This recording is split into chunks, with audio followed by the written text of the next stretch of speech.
As I am a massive Crash Bandicoot fan, which has had over 400 hours played in the first 2 years of Crash Team Racing Nitro Fueled lifespan before they cut off support, I absolutely adored this game.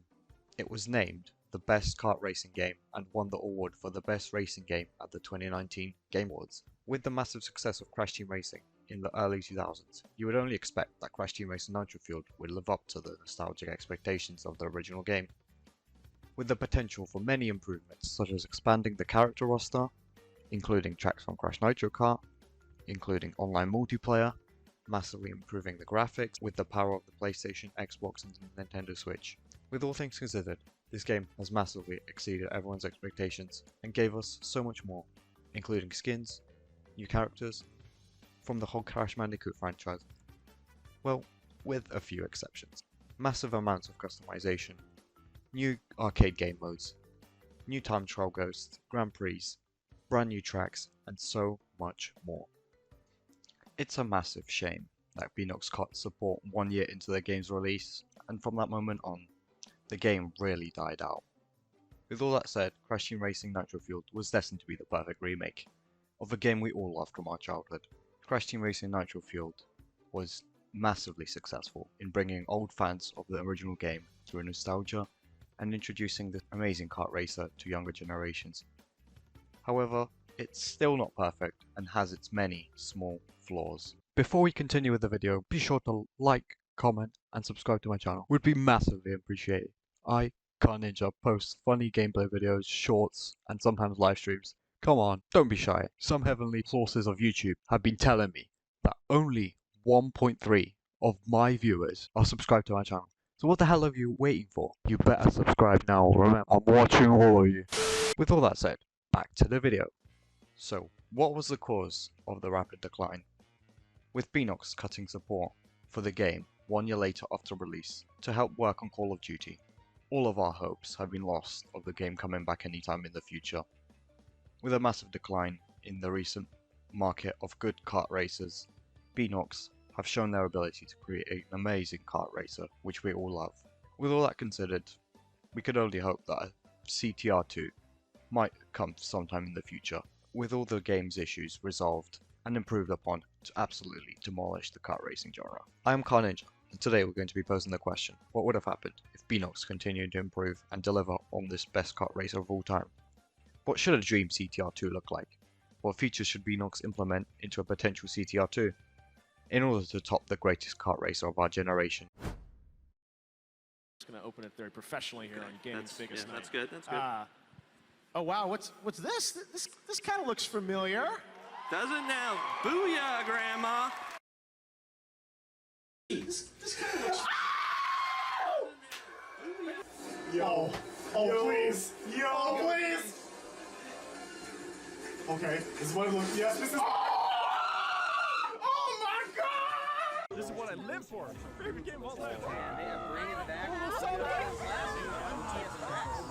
good. The absolute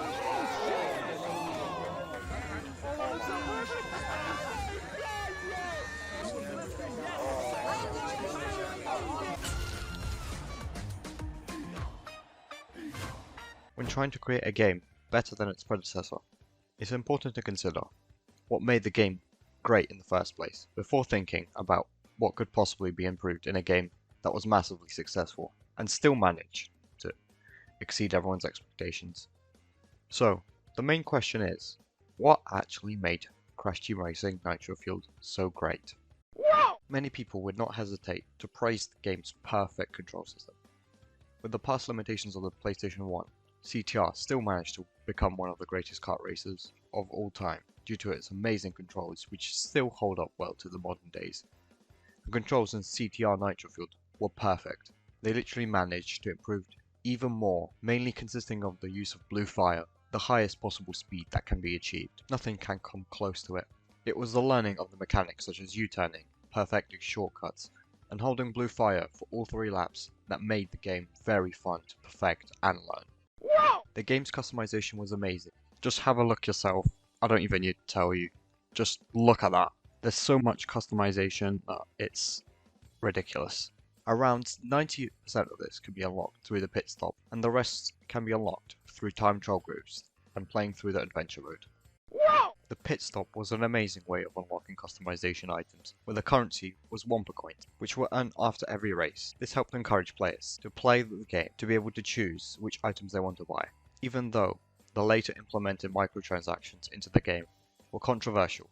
At the end of the day, they didn't encourage pay to win, only helped in unlocking customization items. Since they didn't influence the gameplay whatsoever, the additional weekend bonus and the 5 times multiplier was enough for the player to casually play through and unlock skins, characters, and new car customization. Also, golden Wumpas during races, as well as regularly updating challenges, gave the player so many alternative ways to collect Wumpa coins. However, the Wumpa coin counter did not have its issues, but we will cover this later.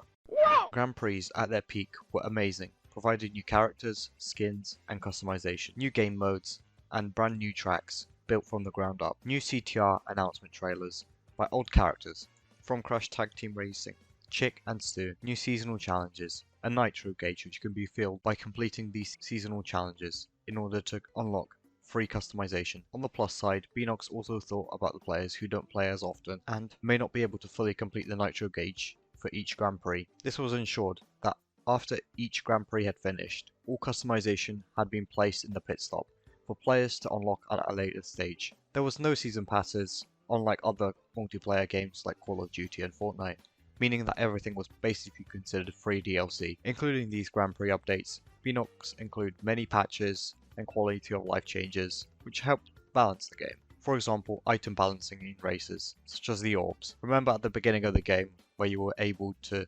outrace multiple orbs in online races when holding blue fire around the track. This was luckily changed to give everyone a fair chance in online multiplayer. They also added a new drift engine type, as well as gave us the option to swap our engine in our car in the customization menu, so that players weren't restricted to choosing characters with their preferred stats, and they were able to select whatever character that they want. Nitro Fueled has exceeded everyone's expectations with the post-release support and content. It had some flaws which affected the user experience to some extent. I'm pretty sure we all know what I'm talking about.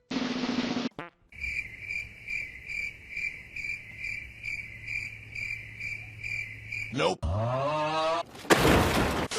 Even though it wasn't a massive deal breaker for me and did not reduce my amount of enjoyment when playing this game, we can't ignore the fact that it was a massive problem for the entire fan base. Since the majority of players want to play online multiplayer, it's really a shame to see that the greatest addition would also have its issues and would generally affect the game's longevity in the long run after the game stopped receiving support.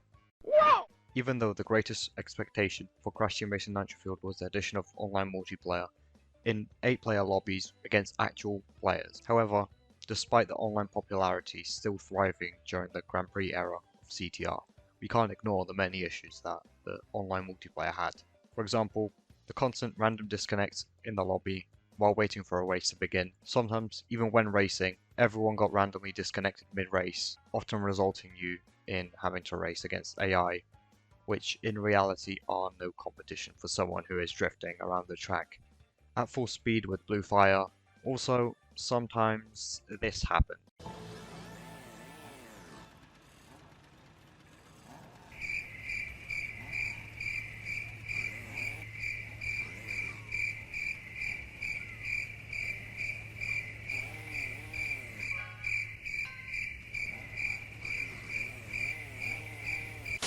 And with the long load times, players were often left frustrated.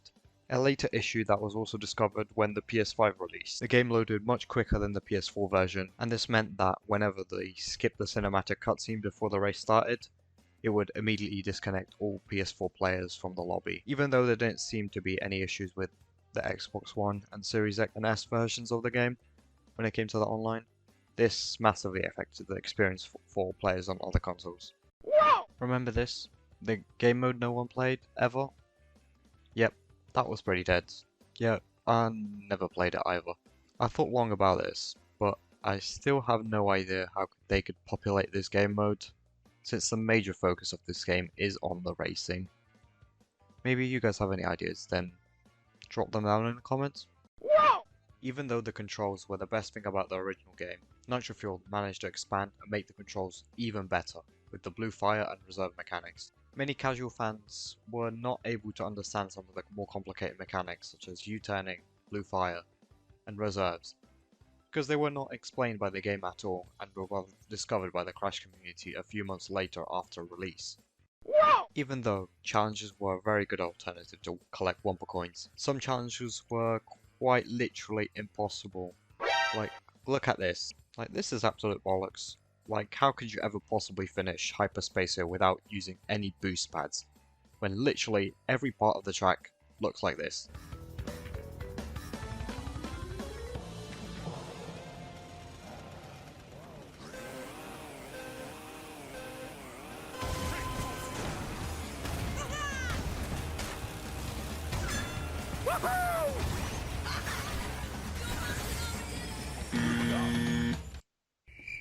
Like, bruh. A few more quality of life improvements could be added to CTR2, such as controller mapping in the menus, because players who mastered U-turning often had to go to the controller settings in their console to manually change their inputs. Also, being able to lock your camera position through the menus would have been a lot better, as many players have been using the higher camera angle, and manually adjusting before every race is a little annoying. This could have been avoided from the get-go, even though it is not a deal breaker, but I feel that these little things could have benefited the game. Almost all online multiplayer games have this feature: choose their preferred way of playing the game, with their preferred controls and settings.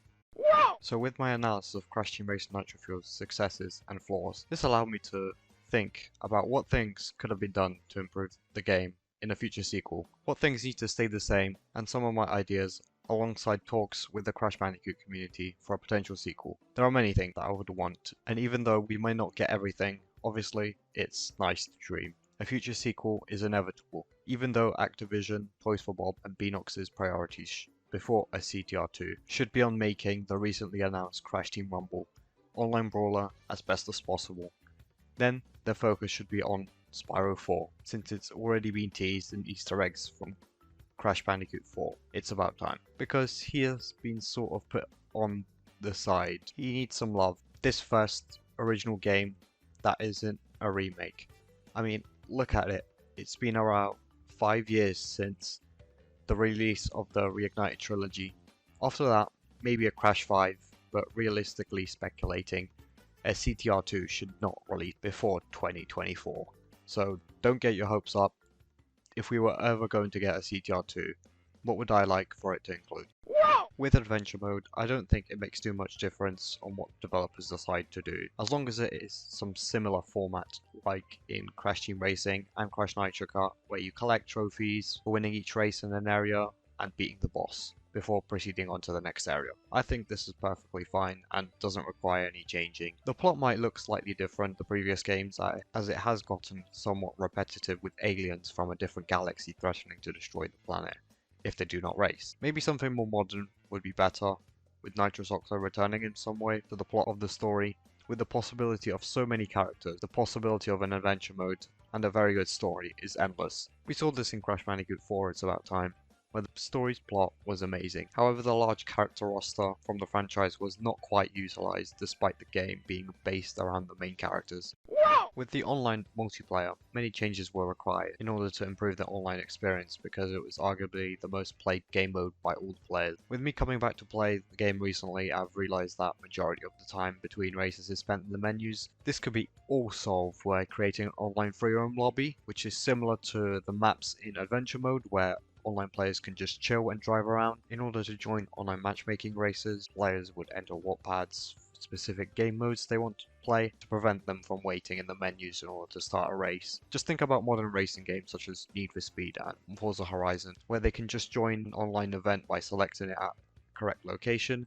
A little timer appears on top of the screen, indicating when the race will approximately finish before joining the game, while still being able to drive around in Freeroam. There could also be a physical pit stop somewhere on the map where players can just drive up to and able to purchase items without needing to quit out back to the menus. A game mode that we all wanted and really should have been added to CTR Nitro Fueled is online cup races and tournaments, which are already a part of arcade mode and adventure mode, so why wouldn't they include it in a private play at the very least? I don't know. Another game mode we are all expecting and never received is no item races for both online matchmaking and private play.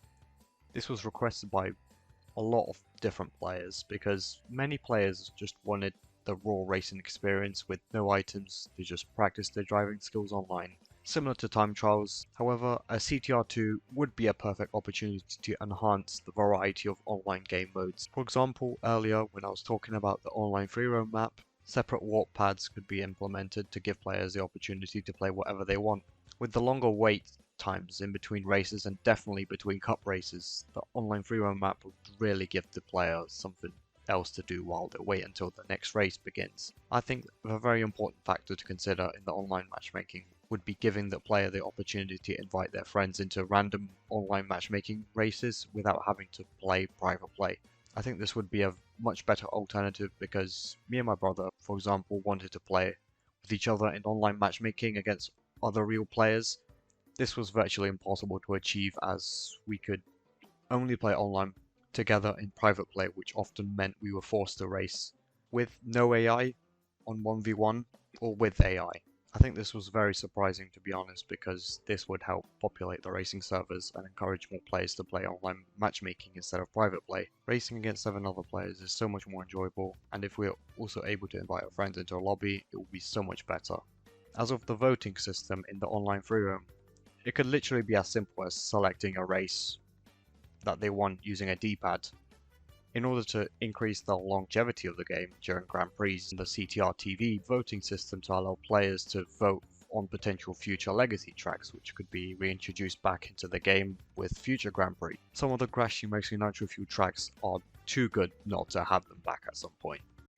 The area in which CTR Nitro Fueled massively lacked is polishing when it comes to online matchmaking regarding connection problems, mainly because of the PS5's SSD loading the game a lot quicker than the PS4, and whenever the intro cutscene was skipped, all PS4 players would be kicked out of the game. Although the source of the issue is still unknown, I assume that this could all be resolved by adding dedicated servers for the game. The upcoming Crash Team Rumble in 2023 is speculated to include crossplay multiplayer.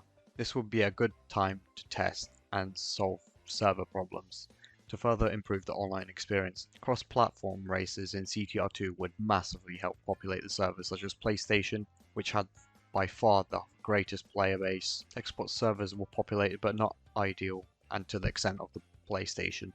Meanwhile, the online Switch experience was literally non-existent.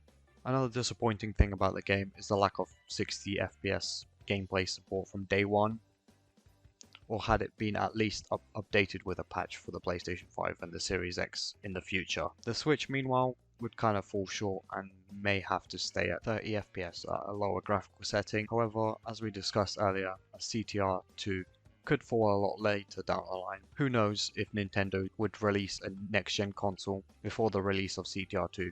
Who knows? I mean, it has been around 6 years since the Nintendo Switch has been released. Lastly, a few quality of life improvements in order to polish up the game and deliver a much better product would be beneficial, such as banning and kicking out AFK players who are just farming for Wumpa coins after a few minutes of inactivity during a race. Camera locking, I think, is very important, since many of people have been using the higher camera angle and are forced to manually adjust it every time before a race begins. Controller mapping, such as for U-turns and drifting, would help, and should really be included. The thing that we all hated was the exclusive kart customization, such as the Xfinity kart being exclusive to North American players. The rest of the world had no way they could obtain these customization items. I think this should be avoided at all costs.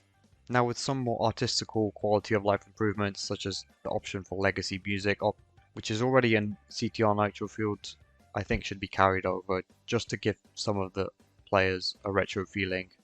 One thing I do believe that is very important with CTR2, it would be more interesting loading screens. For example, look at any other game, and even Crash Nitro Kart.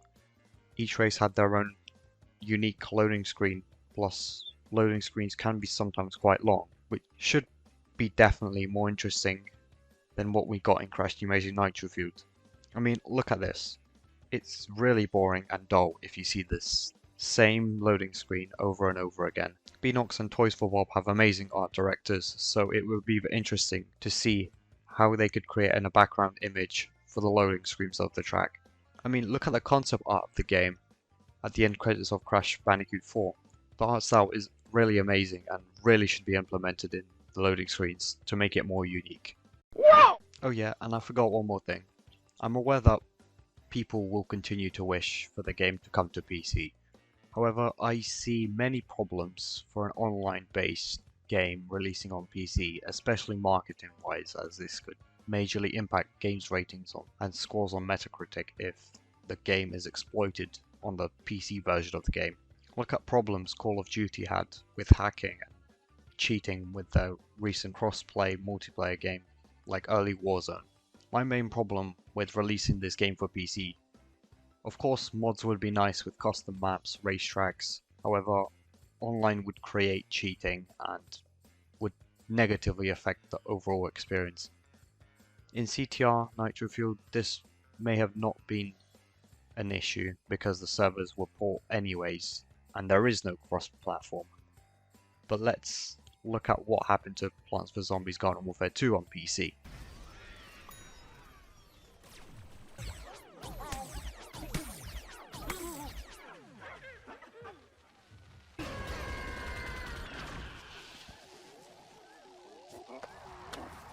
I beg you, please don't hack or use mods online. Honestly, it's not worth it.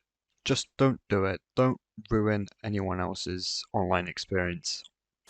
Since we want the best experience of a multiplayer game, it would only be important to consider if online would be affected for other players. On the other hand, it would not make sense to take away the online feature for PC players because that would just be unfair. Just to reiterate, so you get what I mean, I'm not against the PC release of the game, however, we have to look at what realistically makes sense for the Crash Bandicoot brand as a whole from the marketing perspective. Remember that so many games of the early Crash Bandicoot era were left behind due to companies and developers being switched around or changed their focus onto other games. Look at what happened to the Jak and Daxter series by Naughty Dog, Sly Cooper by Sucker Punch Productions, Banjo-Kazooie by Rare, and Rayman by Ubisoft. Although Ratchet & Clank and Tyler Tasmanian Tiger, Spyro Dragon and other nostalgic games have been slowly making their comeback from the dead, fans still want these games to come back, with no interest from developers. It's not a good idea to put them at risk on the identity of the brand just for money and for economic gain. Although the video game industry is massively expanding, we should not forget what made our childhoods, since games have been going downhill since the introduction of microtransactions have greatly affected the user experience and satisfaction just for economic gain for the developers. Whoa! So overall, a CTR 2 would be a great concept with endless possibilities. Of course this would be easier said than done, but there is huge potential for this game to grow even bigger. We realized this a few years ago after the release of CTR Nitro Fueled. I'm really looking forward to see what the future brings for the Orange Marsupial. I'm aware of the Xbox acquisition of Activision could benefit the development of the game. When the deal is complete, I'm not sure in what sense, but hopefully this does not mean that it would become an Xbox exclusive. Maybe something like releasing Crash Bandicoot games on Game Pass, further increasing attention to the Crash Bandicoot brand. Don't forget that Crash made his 8-year comeback since Mind Over Mutant in 2017 with the Insane Trilogy. This is only the beginning, and it's fans' support which can help bring 90s fans together, along with the newer generations, to this amazing kart racing game. Crash Bandicoot 4 It's About Time evolved the game into something new and modern without changing the core concept of what made Crash Bandicoot great in the first place. This is what we want. TCR 2 needs evolution but not massive changes to where it faces an identity crisis. You've already seen this before. We don't want this. With all things considered, thank you for watching. This is Kart Ninja here. Hope you've enjoyed today's video. This has been works and behind the scenes for quite a while, so it would be appreciated if you leave a like, subscribe, share this with your friends, be a massive difference. The love from the Crash Bandicoot community would help the developers see what we want in the future. Please check out some of my other content and I'll see you guys next time. Thank you, bye!